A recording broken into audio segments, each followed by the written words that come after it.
मित्रांनो, तुमचं एका नवीन व्हिडिओमध्ये स्वागत आहे. तर मित्रांनो, काल देखील आपला देव बकासूर आपल्याला कोणत्याच मैदानामध्ये पळताना दिसला नाही आणि आज देखील आपला देव बकासूर कोणत्याच मैदानामध्ये आपल्याला पळताना दिसणार नाही. कारण आज चिपळूण येथे कृषी महोत्सव होते आणि त्या कृषी महोत्सवामध्ये प्रमुख आकर्षण म्हणून आपला देव बकासूर आज चिपळूणमध्ये दाखल होणार आहे.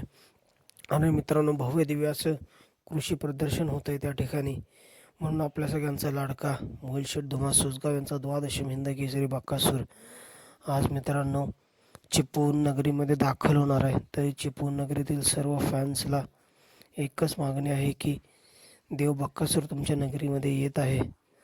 आणि मित्रांनो, आज भव्य दिव्य असं कृषी चिपळूण कृषी महोत्सव होते. त्या महोत्सवामध्ये आपल्या सगळ्यांचा लाडका द्वादशम हिंद केसरी बकासूर जातोय. आणि मित्रांनो, लवकरच बकासूर देखील आपल्याला एखाद्या मैदानामध्ये पळताना दिसेल आणि टॉपचंच नियोजन असणार आहे आपल्या देवाचं. मित्रांनो, काल आपण बघितलं महाराज, साम्राज्य आणि बबन हे तिन्ही नंदी मित्रांनो काल आपल्याला पुणे जिल्हा केसरी मैदानामध्ये पळताना दिसले. परंतु मित्रांनो, काल काही कारणास्तव गटाला हार झाली.